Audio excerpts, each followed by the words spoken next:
분명히 목사님들과 전사님이 저한테 부탁했습니다. 찬양하고 설교하면 목 아플 거니까 하나 넘기라고. 제가 아까 했던 찬양이 너무 하고 싶어서 교회 와서 기도할 때마다 그 찬양 멜로디에 너무 마음에 걸려서 제가 우겼습니다. 저 꼭 하고 싶어요. 지금 그때 목이 아프네요. 네, 여러분들이 귀하게 봐주실 줄 믿고 같이 말씀 나누려고 합니다. 오늘 제목은 믿음으로 걸어보면이라고 쓰여 있습니다. 여러분, 우리는 종종 말합니다. 종종 우리 입으로 고백하죠. 뭐라고 하냐면 이렇게 말합니다. 믿음으로 내가 살아가고 있는데 믿음으로 살아봤더니 내 삶을 돌아보면 이렇게 많이 얘기하십니다. 그런데 여러분, 한번 생각해 봅시다. 우리 믿음으로 살아왔는데 여러분 삶에 지금 만족하시나요? 여러분 삶을 여러분 말고 주변에 여러분의 가족과 여러분이 만나는 많은 사람들이 다 여러분 보면서 당신같이 살면은 나도 교회 갈래요. 하나님 믿을래요. 하시는 삶을 살아가는 게 어떠신가요? 매일같이 살아가시나요? 아니면은 그렇게 하고 싶은데 힘들어. 어떤 삶이신가요? 솔직히 저는 너무 힘든 삶이 많았습니다. 왜 그러냐면 믿음대로 살다 보니 솔직히 삶이 좀 나아지지 않았었거든요. 저는 제가 1세대입니다. 저도 교회를 처음 다녔고 저희 부모님도 교회를 처음 다녔습니다. 그러니까 친척 중에 대부분이 교회를 안 다니세요. 제가 기억하는 한 양가 조부모님 밑으로는 교회 다니는 집이 없습니다. 저희 집도 저는 목사인데 동생은 제자훈련까지 받았지만 청년부를 받았지만 요즘엔 성당 앞에 가서 기다리고 있습니다. 여자친구가 성당 다닌다고 해서 기다리고 있습니다. 이렇게 좀 삶이 뭔가 형이 목사인데 저러고 있고 아버지도 아들이 목사인데 일 때문에 못 오실 때도 많으시고 삶이 좀 녹록지 않을 때가 많이 있습니다. 이런 삶을 사니까 이 삶이 좀 나아질 줄 알았는데 안 나아지더라고요. 그러니까 말씀을 준비하는데 예전에 제가 봤던 건 개그 프로그램이었고 원래 시조는 이거였습니다. 어떤 한 후보가 대통령을 나가면서 이런 얘기 했었습니다. 여러분, 살림살이 좀 나아지셨습니까? 저는 이렇게 물어봅니다. 여러분, 믿음대로 살아보니 여러분 살림살이가 좀 나아지셨습니까? 저희 할머니가, 친할머니가 저한테 확 맺히겠다는 말 중 한마디가 이것입니다. 니네 집 교회 다닌다며 너네 집 잘 풀리면 나 그때 교회 갈게. 그 말이 지금 제가 목사가 돼서도 할머니가 교회 안 나가는 가장 큰 이유입니다. 니네 집 잘 되면은 경제 좀 풀리면 그때 교회 갈 거라고. 나한테 교회 가라고 하지 마. 이게 듣고 말할 땐 되게 편한 것 같은데 제가 목사까지 되고 나니까 내가 어떻게 이길 수 있는 말이 아니더라고요. 할머니 그래도 교회 가셔야 돼요. 네가 안마해주고 네가 날 위해 기도해주고 걱정해주면 좋은데 난 교회 안 갈 거야. 왜냐하면 너네 집이 안 풀렸으니까. 내가 아는 교회 다닌다는 사람들은 다 잘 사는데 너네 집 왜 그래? 그러니까 저는 오늘 제목이 너무나 어려운 말이었습니다. 믿음대로 걸어왔는데 믿음대로 살아왔는데 막상 내 삶이 경제적으로 놓지 못하니까 내 삶이 남들 보기에 좋아 보이지 않으니까 내 주변의 친척들이나 가족들에게 말하기가 너무 어렵구나. 왜냐하면 저의 친할아버지랑 외할아버지는 아직 외할아버지는 교회 문턱만 가보시고 아직 제대로 안 가보신 걸로 알고 있고 친할아버지는 친척들이 안 가는데도 불구하고 집 주변에 있는 사람들이 전도했답니다. 손주가 목사를 하는데 그래도 교회라는 데 가보셔야죠 해서 교회를 뭔지 모르는데 가서 그냥 가만히 앉아있다 오십니다. 그거를 나중에 할머니한테 들키고 엄청 혼나셨어요. 그런데 왜 가? 얘네 집 잘 돼야 가야지. 거기 왜 가고 있어? 할머니한테 혼나고 할아버지는 왜 그래? 이런 좀 아쉬워하시면서 보내시는 이야기를 들었을 때 내가 어떻게 해야지, 어떻게 얼마큼 더 잘해야지 이렇게 살 수 있을까? 이 말을 어떻게 전할 수 있을까? 내가 최소한 내 가족에게 뭐라고 말할 수 있을까? 그 고민이 많이 됐습니다. 그래서 그 고민 중에 제가 지난번 성경 공부 때는 어떻게 믿으면 복이 받나요? 라고 말씀을 전했고 오늘은 그와 비슷한 연장선으로 이렇게 말씀드립니다. 여러분, 믿음으로 걸어왔더니 어떠십니까? 살림살이가 좀 나아지셨습니까? 내가 교회 다녔더니 잘 살고 잘 할 수 있을 것 같은데 막상 믿는다고 하면서 살다 보면은 세상에서는 그렇게 봅니다. 착한 사람으로 살아야 된다라고요. 그래서 제 주변에 생각보다 저도 그렇고 많은 사람들이 거절을 잘 못합니다. 뭐 좀 해주세요. 내가 지금 바쁘거든. 바쁘긴 한데 조금 시간 내면 할 수 있을 것 같아. 아, 네, 해드릴게요. 저 이것 좀 도와주세요. 네, 해드릴게요. 이렇게 무언가 무언가 요구하면 들어줘야 될 것 같고, 무언가 내가 조금 더 힘들면 나아질 것 같고, 조금 더 착한 사람, 조금 더 좋은 사람이 돼야지만 세상에서 내가 그리스도인으로 보여진다라고 생각합니다. 그리고 그렇게 살아야 되면 될 것만 같아요, 솔직히. 저도 그럴 것 같고, 저도 만나는 아이들한테 그렇게 말을 합니다. 너희가 손해받더라도 좀 더 세상에서 다른 사람들을 챙겨주고, 섬겨주고, 사랑할 수 있으면 좋겠다라고 하는데, 이게 너무 어렵잖아요. 그런데 누군가는 그 모습이 싫었는지 저한테 와서 이렇게 얘기했습니다. 형, 성경에 보니까 뱀과 같이 지혜롭고 비둘기같이 순결하라는데 나는 지혜롭게 저 사람들 말을 안 들을 거야. 나 뭐 시키면 안 할 거야. 이렇게 당당하게 말하는 친구가 있었습니다. 그럼 제가 이 친구를 보면서 쓰다듬어서 이렇게 했죠. 너 그러면 하나님이 안 좋아하신다 하면서 달래준 적이 있습니다. 우리는 나도 모르게 누군가는 착한 사람 콤플렉스를, 누군가는 그게 싫어서 더 강하게 살아야 된다라고 말을 합니다. 근데 저는 이런 삶을 살기가 참 어렵더라고요. 왜냐하면 이렇게 줄다리기 하듯이 누군가에겐 맞춰주고 누군가에겐 사랑하고 하는 삶이 생각보다 많이 어렵더라고요. 차라리 다 퍼주고 다 사랑하고 다 섬기는 게 차라리 더 쉽지. 이 사람은 내가 안 도와줘도 될 것 같아. 저 사람은 내가 도와줘야 돼. 하면서 선을 긋고 판단하고 지금은 해야지, 지금은 말아야지 하는 게 더 어려워져서 어느 순간 저에게는 그게 속박처럼 다가왔었습니다. 더 잘해줘야 돼. 내가 지치고 힘든데 그래도 넌 섬겨줘야 돼. 너 그래야 전도사하고 목사할 거잖아. 교회에서 어릴 때 그런 말 들을 때마다 왜 나한테 왜 이럴까 이 사람들이. 나 그냥 시키려고 하는 거 아닐까. 그런 생각 정말 많이 했습니다. 우리는 이런 상황 속에 놓일 때마다 속박이라는 믿음을 가지고 살아갑니다. 내가 믿으니까 손해받아 해야지. 고등학교 때 내가 예배 때 찬양팀을 섬기니까 앞에 서 있으니까 학교에서 청소를 해도 더 열심히 하고 학교에서 뭘 해도 봉사활동을 더 열심히 하고 뭘 해도 잘해야 돼. 왜냐하면 나는 공인이니까. 어릴 때 아무것도 모르고 그러고 지냈습니다. 그리고 그게 힘든데도 그냥 좋다라고 여겼습니다. 그때는 저는 그랬죠. 받아야 하는 불편함이다. 왜? 내가 세상과 다르니까. 이유는 몰랐어요. 그냥 그렇게 합리화시키고 이해를 하고 억지로 하루하루 살았어요.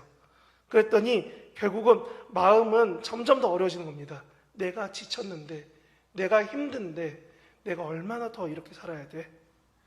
내가 이럴 때 어떻게 더 하나님 바라봐야 돼?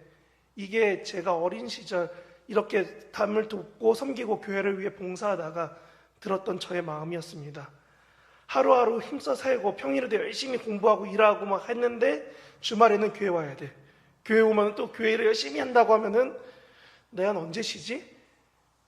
솔직히 저는 교사분들이나 교회에서 섬기시는 분들 보면은 정말 놀라운 게 자기 직업, 자기 삶, 자기 가정 다 있으신데 그 시간 쪼개서 교회 와서 봉사하고 섬기십니다. 정말 감사한 손길이죠. 그렇게 섬길 수 있는 게 정말 귀한 거 맞습니다. 근데 여러분 그렇게 막 하고 나면은 누군가 물어보죠. 넌 언제 쉬냐? 넌 여행 안 가냐? 넌 어떻게 너의 어려움을, 스트레스를, 너의 그런 삶에서의 안타까움들을 어떻게 풀어내니? 라고 말을 하면은 순간적으로 나 하나님으로 이겨내 라고 말하고 싶은데 내가 정말 기쁘고 즐거울 땐 그게 되지만 솔직히 막 내가 하나님을 이겨내 라고 하고 집에 돌아왔는데 집에 혼자 있어요. 그러면 난 뭐지? 이런 공허한 마음이 들 때, 좀 마음이 허해졌을 때, 혹은 나 막 열심히 했는데 내가 아픈데 주변에서 아프다고 말만 해주고 어떻게 도와줄 수 없는 상황이 됐을 때, 여러분들 혹시 코로나 걸리셨던 분들 아시잖아요. 못 나가기 집에 가둬놓으면 할 것도 없는데 답답해 죽겠는데 집에서 아무것도 못하게 할 때 나 어떡해 이런 마음 드는 것처럼 우리는 어느 순간부터 내 마음에서 내 열심으로 하나님을 찾고 난 다음에 그런 어려움이나 힘든 상황이 오고 나면은 지치고 힘들어지니까 우리를 속박하고 힘들게 마음 억누릅니다. 그러고 말을 하죠. 너가 참아야 돼. 너가 그리스도인이니까.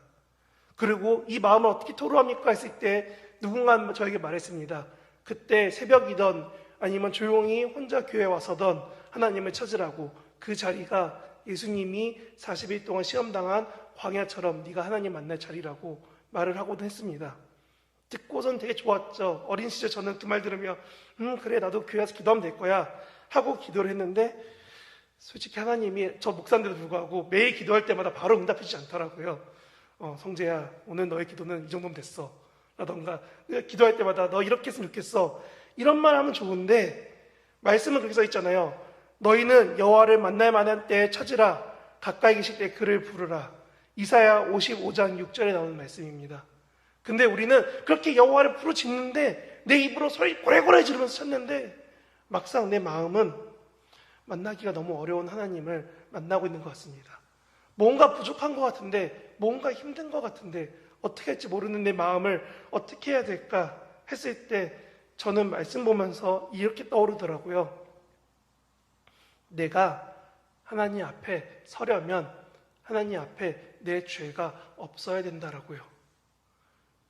제가 아까 찬양을 골랐던 이유도 사순절이 아직 시작 안 했지만 그럼에도 불구하고 예수님의 고난과 부활을 찬양했던 가장 큰 이유가 내 죄 문제를 해결할 수 있는 분이 예수님의 죽으심과 부활밖에 없습니다.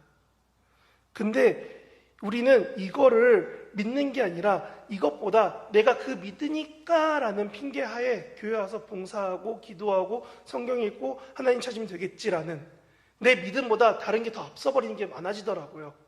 어느 순간 교회에서 열심히 제가 아침에는 학교가 있고 오후나 저녁 때 돼서 교회 와서 열심히 기도회나 여러 가지 준비하던 제 20대 모습을 돌아보면은 내가 왜 그러고 있지 했을 때 그냥 저도 모르게 자연스럽게 그렇게 말했습니다.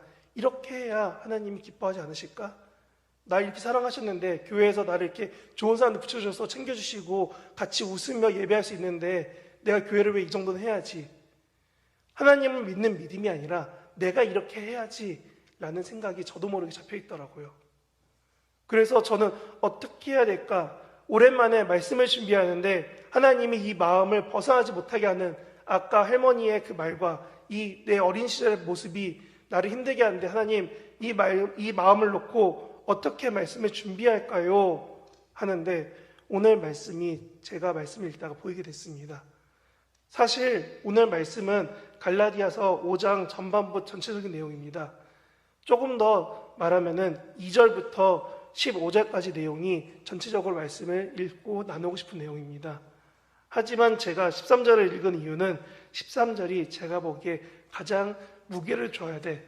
가장 중요합니다라고 말할 수는 없지만 가장 무게를 둬야 될 말씀이기 때문에 사랑으로 서로 종노릇하자고 말씀을 읽었습니다.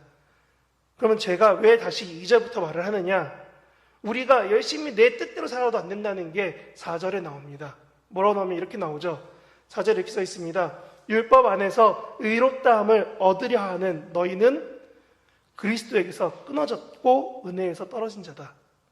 무슨 말이냐면 이렇습니다. 내가 율법이라는 어떤 행위나 어떤 열심으로 하나님 앞에 나아가도 괜찮을 거야 라는 제 어린 시절 모습처럼 그런 모습이 점점 커져가면은 어느 순간 나도 모르게 그리스도와 멀어지고 하나님이 주시는 은혜와 사랑에서 끊어져 버린 자가 되어버린다는 겁니다. 왜냐하면 내가 5절, 6절, 특히 6절처럼 살 수 없기 때문에 그렇습니다. 5절을 읽으면 이렇게 써있죠. 우리가 성령으로 믿음을 따라 의의 소망을 기다리노니 우리가 하나님 앞에 죄 없어지려면 의로워져야 되는데 그 의는 결국 예수님을 통하지 않으면 의로워질 수 없습니다. 그래서 우리는 그것을 칭의라고 듣고 설교 때 듣고 우리가 신앙적으로 배워왔습니다. 그런데 여기 써있죠. 뭐라고 써있냐면 성령으로 의의 소망을 기다려야 된다고요. 무슨 말이냐? 우리가 하나님 안에서 예배하고 하나님을 찾고 하나님과 동행하는 삶이 없는 상태로 내 뜻을 세워버리면 하나님의 의로움이 아니라 내 뜻인 의를 세우면은 나는 그리스도에서 멀어질 수밖에 없다라고 말하는 겁니다. 그래서 여기 6절 뒤에 보면 이렇게 써있죠. 사랑으로 역사하는 믿음뿐이다 라고 쓰여 있습니다. 무슨 말이냐? 이게 너무 어려워서 제가 새 한글 성경이라고 요즘에 새로 나온 성경을 제가 한번 봤더니 이 본문에 대해서 이렇게 쓰여 있더라고요. 사랑을 통해 작용하는 믿음이다라고요. 우리가 하나님을 사랑하고 우리가 하나님이 주신 사랑을 가지고 우리가 또 그 사랑 때문에 옆에 있는 성도들을 사랑하면서 세상을 사랑하면서 그 사랑을 가지고 작용되는 믿음이 세상에 너희가 보여줘야 될 믿음이라는 겁니다. 역사하는, 눈에 나타나는 믿음이 되어야 한다는 겁니다. 우리는 작용하는 믿음, 나타나는 믿음, 보여지는 믿음이 돼야 된다라고 열심히 저도 어린이부니까 열심히 아이들한테 가르쳐줍니다. 여러분 이렇게 믿어야 돼요 라고 얘기합니다. 그럼 애들이 그러죠. 믿음이 보여요? 라고 되게 단순하게 물어봅니다. 저도 되게 쉽다 생각했습니다. 믿음이 보였나? 이렇게 좀 막막해졌습니다. 그래서 말씀을 찾아봤는데 예수님이 이러신 말씀 있죠. 너희에게 겨자씨만한 믿음이 있으면은 이 산 보고 저리로 가라고 해도 옮겨질 것이다. 아멘. 근데 우리는 이 겨자씨만 믿음이 없다라고 우리 혼났잖아요. 설교 들을 때 특히나 부흥사분들 오셔서 여러분이 믿음이 없어서 이 겨자씨만한 믿음이 없어서 지금 이 믿음이 없어서 안 이루어지는 겁니다. 라는 말씀 많이 들어보셨을 겁니다. 근데 잘 생각해 보세요. 믿음은 보이지 않습니다. 겨자씨는 아무리 작다가도 보입니다. 지금 예수님이 뭘 말씀하시냐면은 무에서 유를 창조하래요. 안 보이는 믿음이 보여야 된대요. 이거 어떻게 해야 돼? 우리가 믿음이라는 걸 보이기 위해서 명찰을 달고 여기다가 막 가슴에다 크게 이름 써서 믿음 써놓으면 세상 사람들이 우리의 믿음을 알까요? 믿음을 보인다는 거는 사실 누가 뭐라고 해도 그리스도인으로 살아낸다는 겁니다. 그래서 본문이 말합니다. 6절에 그렇게 써있죠. 너희에게 역사하는 믿음뿐이다. 어떤 역사하는 믿음? 사랑으로 역사하는 믿음. 우리가 그리스도를 사랑하기 때문에, 하나님을 사랑하기 때문에, 교회를 사랑하기 때문에 내가 살아가는 모습들이 세상 사람들이 내 삶을 통해서 볼 수 있다는 겁니다. 뭐를? 이 사람은 믿음이 있구나. 이 사람은 하나님을 믿는구나 라고요. 우리는 너무나 자연스럽게 하나님을 잘 모르는 사람들에게 하나님을 말할 수밖에 없는 삶입니다. 내가 생각하거나 말을 하거나 살아가거나 행동하는 표현 속에 어느 순간 사람들이 다 아는 교회적인 언어, 교회적인 표현, 교회적인 반응이 묻어나올 수밖에 없습니다. 그래서 우리는 세상에 말하는 겁니다. 뭐라고요? 나는 그리스도인이라고요. 어차피 아니까. 누군가는 제 주변 친구들은 그렇게 말합니다. 회사에서 내가 조금 떳떳하지 못하고 좀 타협하면서 살고 있기 때문에 난 회사에다 그리스도인이라고 말하지 않았어 라고 말하는 친구들이 종종 있었습니다. 그럼 제가 그래 알았어 하면서 뒤에 속을 피식피식 웃으면서 한마디 했죠. 네가 그런다고 그게 가려지냐. 우리는 너무나 자연스럽게 세상에다가 하나님의 사랑을 보여주는 겁니다. 어떻게 해요? 제가 생각할 때는 잔망경처럼 내 위치에서 보이지 않는 하나님을 볼 수 있도록 세상 사람들에게 내 삶으로 나타낸다는 겁니다. 그래서 사랑으로 역사하는 믿음입니다. 내가 그리스도를 사랑하기 때문에 내 삶이 그런 거울처럼 TV처럼 무언가 보이지 않아야 될 그 자리에 사람들에게 보여지게 된다는 겁니다. 왜냐하면 내 삶이 곧 하나님이 어떻게 하나님이 어떻게 우리 교회를, 하나님이 어떻게 우리 주변 사람들과 이 피조 세계를 사랑하시는지 나타내는 거랍니다. 여러분들의 삶에 하나님이 너무 사랑하시는 게 보여서 길을 가다가 쓰레기가 떨어진 거 줍게 되고, 여러분의 삶이 너무나 하나님이 보여져서 길 가다가 어려운 사람 있으면 도와주는 게 내 삶에서 하나님 사랑이 나타나는 모습인데, 우리는 이 결과만 교육받아 왔습니다. 너가 세상을 섬겨야 돼. 너가 세상에서 더 착한 일을 해야 돼. 더 쉬운 거, 어려운 거 중에 어려운 거 선택해야 돼. 다른 사람을 배려해야 돼. 내가 하나님을 너무 사랑해서 선택해가 아니라 너는 이렇게 살아야 그리스도인이야 라고 교육받아 왔다는 겁니다. 그러니까 내 삶은 하나님 사랑이 어느 순간부터 서서히 식어져 간다는 겁니다. 무에서 유를 창조하려고 하니 뭐가 있겠습니까? 내 안에 하나님의 믿음, 아니 사랑으로 역사하는 믿음이니까 하나님 사랑하는 게 더 앞에 있어야 되는데 이 사랑이 사라져 버렸어요. 왜? 내가 지치고 사랑이 공급받지 않으니까. 하나님은 날 항상 사랑하시는데 나는 그게 없어져 버린 겁니다. 그러니까 본문이 말하죠. 13절에 우리 읽었던 본문이 이렇게 말합니다. 오직 사랑으로 서로 종노릇하라. 우리는 말씀 그대로 종노릇하라만 배워왔습니다. 왜? 그리스도인이니까. 니네가 세상을 사랑해야지. 근데 앞에 사랑이 내가 세상을 사랑하기 때문으로 바뀌어버린 거예요. 하나님을 사랑하고 하나님의 사랑이 내 안에 있고 내가 그 사랑을 감당하지 못해서 세상에 하나님이 정말 여러분을 사랑해요 가 있어야 되는데 내 삶의 사랑이 없어져 버리니까 내 믿음도 없어져 버리는 거예요. 아니, 내 믿음은 있죠. 근데 내 믿음이 하나님을 믿고 하나님을 말하는 믿음이, 내가 하나님을 사랑하고 그 사랑을 말하는 사랑이 아니라 내가 원하는 내 뜻대로 내 생각대로 살아온 것들만 가지고 살아가게 되고, 그러니 내가 말하는 믿음에 어디 하나님이 있겠으며 내가 전하는 사랑에 어디 하나님의 그 크신 사랑이 묻어나올 수 있겠습니까? 내 삶에 하나님의 모습이 없는데요. 성경은 절대적으로 말장난하기 위해서 이렇게 쓴 것이 아닙니다. 성경은 우리가 크리스찬으로 세상 가운데 향기난 삶을 살라고 말합니다. 그리스도의 향기가 나는 삶이 되어야 된다라고 고린도후서에서 말하고 있습니다.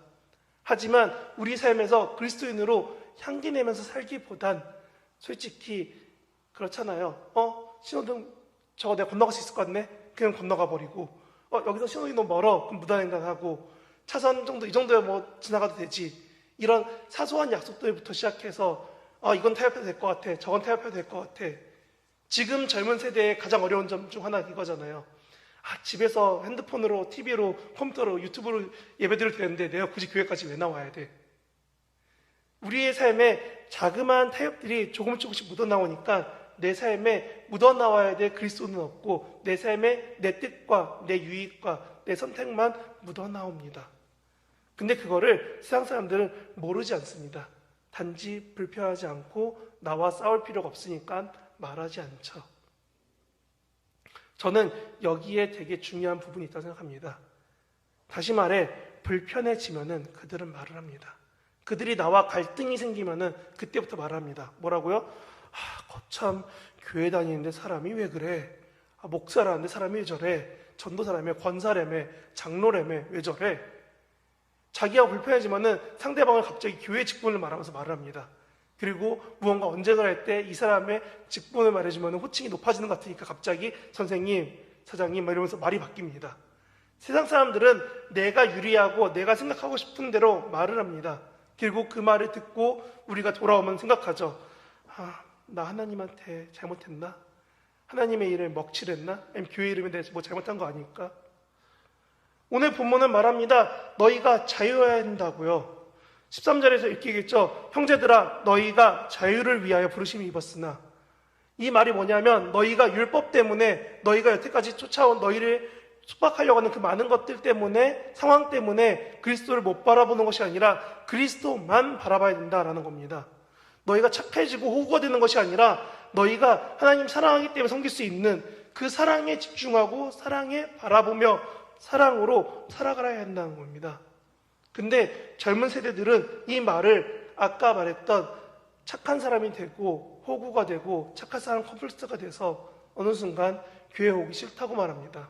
그럼 물어보죠. 왜 교회 오기 싫어? 하면은 어떤 친구는 저한테 이렇게 말했습니다. 하나님이 너무 무능해 보여요. 내가 기도해도 들어주지도 않고 뭔가 세상에 나타내지도 않고 자기가 욕해도 그냥 보고 있고 마치 드라마에 나오는 바보처럼 실실 쪼개는 것처럼 하나님이 뭔가 반응이 없어요. 그러니까 난 이런 하나님 못 믿겠어. 날 사랑하고 나에게 뭔가 힘이 있게 나에게 뭘 공급해주는 하나님이 좋은데 내가 만난 하나님은 그런 하나님이 아닌 것 같아 라고 말을 합니다. 근데 솔직히 여러분들 다들 전화기 갖고 있으잖아요. 근데 전화기가 여러분 아시겠지만 이 전화기 터뜨리려고 지금 우리 보이지 않는 전파가 무수히 떠 있습니다. 그리고 그거를 전파를 가져오는 것뿐이에요, 전화기는. 그래서 우리는 알고 있습니다. 무수한 전파 가운데 내가 원하는 전화, 내가 받아야 될 메시지, 내가 받아야 될 것들이 받을 수 있는가 없는가를요. 우리가 세상에 우리의 사랑이, 우리의 믿음이 보여지지 않게 된 가장 큰 이유는 전화기가 먹통이 된 것 같습니다. 하나님이 우리를 무한히 계속적으로 사랑하고 계신데 그 사랑에 내가 집중하지 못해요. 하나님이 나를 끊임없이 사랑하고 계신데 나는 마치 와이파이나 인터넷 다 꺼버린 에어플레인 비행기를 위해서 꺼놓은 핸드폰처럼 나도 모르게 하나님에 대한 모든 걸 닫아버리고 나 지쳤어, 힘들어, 나한테 말 걸지 마.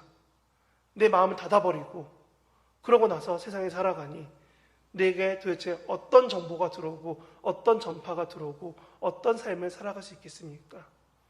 우리가 들고 있는 전화기가 전원이 꺼지면 젊은 친구들, 특히 어린 친구들이 불안해합니다. 저희 부서 어떤 친구 매일 핸드폰을 영상 보고 게임하느라고 충전기를 들고 맨날 교회 오더라고요. 그렇게 젊은 사람들 이걸 손에 못 놓고 삽니다. 저도 솔직히 놓고 있는 시간이 별로 없어요. 이걸 놓으면 컴퓨터를 하고 있고 컴퓨터를 놓으면 이걸 들고 있고. 근데 이 삶에 가장 중요한 게 뭐냐면 둘 다 꺼지면 안 됩니다. 근데 우리의 믿음은 너무나 많이 꺼져 있어요. 하나님에 대해서. 그래서 제가 말씀드렸죠. 저도 목사인데 하나님이 이성재 목사, 아니 목사도 아니죠. 성재야, 너 지금 기도해야지. 성재야, 어디 가서 누구를 만나면 기도해 주렴. 이런 사도행전 같은 역사가 쉽게 안 일어납니다. 만났을 때 누군가 신방할 때 그런 일이 종종 있지만, 어쩌다 한 번씩 있지만 실제로 막 바로 듣고 그래 결심했어. 나 지금 기도 끝나면 내가 가서 누군가 만나야 돼. 이러지 않습니다. 성도분들 누구도 그렇게 살기가, 매일 그렇게 살기는 더 어렵습니다. 가끔씩 그럴 수 있지만 내 삶에 사랑이 나타나지 않을 때 있습니다.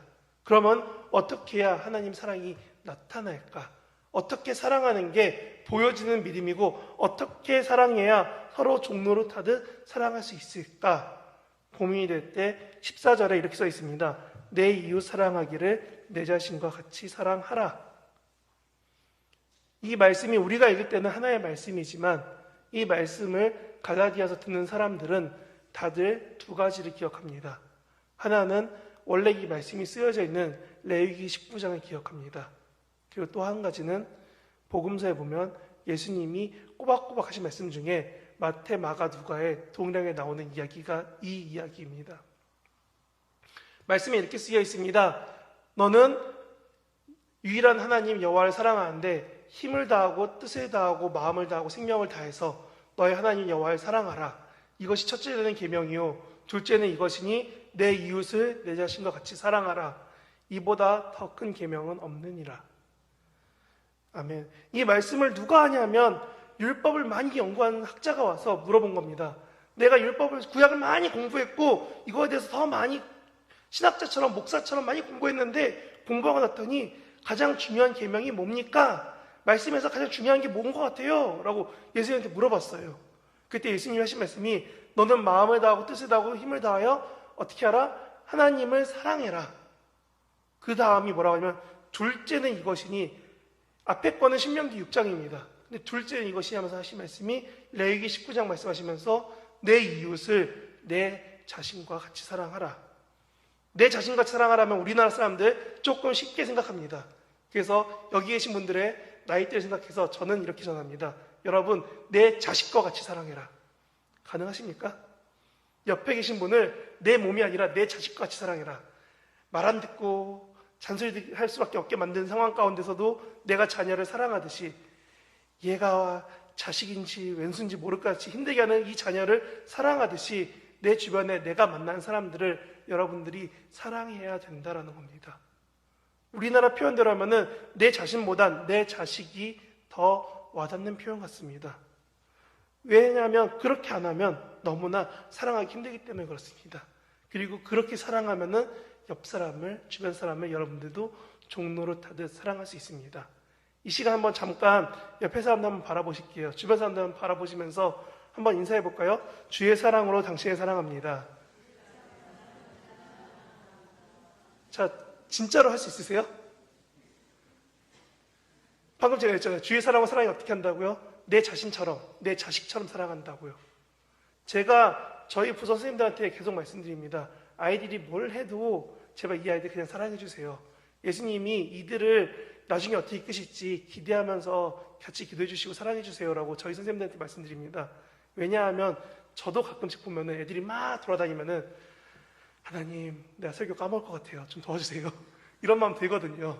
찬양하는데 왜요? 막 이런 얘기 나오고 목사님 저 이것이 궁금해요. 이러면 이제 되게 마음이 힘들 때가 있거든요. 근데도 불구하고 저도 그러고 저희 선생님들한테도 동일하게 요청합니다. 뭐라 하냐면 주의 사랑으로 하나님을 먼저 사랑하고 그 사랑으로 교사를, 그 사랑으로 아이들을 섬기며 사랑해 주십시오라고요. 내가 사실 옆에 사람 바라볼 때 베데스다의 연못이 옮겨져서 바로 병이 낫게 할 만큼, 그렇게 놀라울 만큼 내 마음이 옮겨지면 좋은데 솔직히 옆에 사람 보면 에이 저거를 그냥 이런 마음이 들 때가 있어요. 특히나 나를 힘들게 하는 사람을 회사든 아니면 밖에 나가서든 아니면 집에 가서든, 저 같은 경우는 명절에 가면은 저희 집 빼고 다 안 믿는 집이니까 술 마시고 담배 피우고 이런 거 되게 자연스럽습니다. 도박하고 이런 거 자연스러워요. 그들 문화 속에는 하나님의 자리가 많지가 않습니다.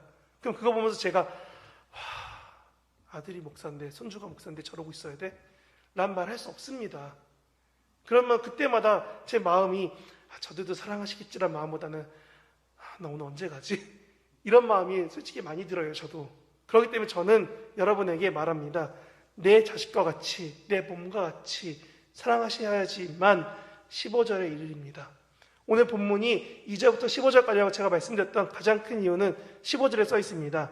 만일 서로 물고 먹으면 피차 멸망할까 조심하라. 내가 옆 사람을, 내가 만나는 사람을, 가족을, 우리 교회 안에서 만나는 성도를 다 내 몸같이 한 몸으로 사랑하지 못한다면 결국은 물어뜯고 싸우다가 같이 죽어버린다는 겁니다. 피라니아가 무서운 점이 사람이나 동물들 먹는 것도 있지만 자기 동족이 피 흘리면 잡아먹습니다. 상어도 움직이다가 자기가 상처나면은 옆에 있는 동료 상어들이 잡아 뜯어버립니다. 그렇기 때문에 육식하는 그런 위험한 짐승들을 보고 우리는 놀랍니다. 저렇게 흉측해서요, 저렇게 흉폭해서요, 어떻게 살아? 근데 우리가 세상에서 그렇게 살잖아요. 나 상처 줬다고 저 사람 욕하고 힘들게 하고 어렵게 하고 마음 아파하고 내가 힘들게 한다고 저 사람은 가만두지 않을 거야 하고 막 싸우고. 그러니까 우리는 어느 순간부터 내 마음 가운데 종노릇할 만큼 사랑하는 게 아니라 그 작은 사랑마저도 없어져 버립니다. 그 사랑 지켜가는 거 더 어렵습니다. 목사니까 잘할 거야. 교회 오래 다녔으니까 잘할 거야. 여기 계신 분들 다 저보다는 교회 대부분 오래 다니셨잖아요. 어떠세요? 교회 생활 오래 하면은 신앙이 좀 나아지십니까? 내가 교회 생활 3, 40년, 50년, 60년 하면은 내 믿음이 누가 뭐라고 해도 괜찮아. 하나님 날 사랑하시니까. 이게 자연스럽게 잘 되시나요? 저는 그래서 말합니다. 뭐라고요? 여러분이 믿음을 가지고 살아가야 됩니다. 왜? 이렇게 안 망하려면요. 아니, 왜 이 망하는 게 중요하냐면 하나님은 믿지 않는 사람들을 내버려 두십니다. 이렇게 망하도록요. 그리고 우리에게 사랑하라 하십니다. 무슨 사랑을? 이렇게 주변을, 세상을 하나님 만드신 피조세계까지도 사랑하라고요. 그러니까 집에 키우는 동물을 발로 차지 말고 좀 사랑해 주세요 라고 할 때 네, 할 수 있어야 되는데 집에 갔더니 강아지가 오줌 싸놨어요. 근데 집에 들어가다 강아지 오줌 밟았어. 기분 나빠. 이 강아지를 하면서 발로 차는 그런 마음들. 집에 갔더니 아들이 성적표를 안 내나 봤더니 성적표가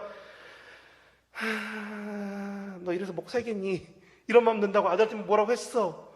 집에 갔더니 부부끼리 열심히 싸웠어. 다음날 교회 와야 되는데 어떻게 하지? 마음에 화난 마음이 남아있는데 여러분들 그 마음 가지고 계속 사시겠습니까? 말씀이 말합니다. 여러분들 자유해지십시오. 뭐라고요? 너희가 자유를 위하여 부르심 받았으니 너희가 이 자유로 이 죄 때문에, 이 억압 때문에, 이 힘들게 하는 것 때문에 육체의 종노릇하지 말고 사랑으로 서로 섬기며 종노릇해라. 그게 6절에 나오는 너희가 세상에 나타낼, 보여질 믿음이 될 것이다. 그 믿음을 가지고 우리가 걷다 보면 우리 주변 사람들은 말할 겁니다. 뭐라고요? 당신은 교회 다니시는 사람이 맞군요. 어느 순간부터 예수쟁이란 말이 사라졌습니다. 우리 주변에 특히 젊은 친구들 가운데 더 심해진 말이 교회 다니면 이상하고 호구고 손해보는 사람이 되어 있습니다. 예전에 저 어릴 때만 해도 지금 여기 성도분들 나이 되신 분들 중에 예수쟁이라는 말 듣는 분 정말 많으셨습니다. 근데 지금 그 말 듣기 쉽습니까? 믿음으로 걷다 보면 여러분은 세상에서 알게 될 겁니다. 여러분이야말로 진정한 예수쟁이가 될 거라는 걸요. 오늘 우리가 이 믿음, 이 생각 가지고 하나님 내가 이 사랑 붙잡고 이 믿음 붙잡고 살아갈 수 있게 도와달라고 구하는 저와 우리 증산교회 여러분 됐으면 좋겠습니다. 기도하고 말씀 마치겠습니다.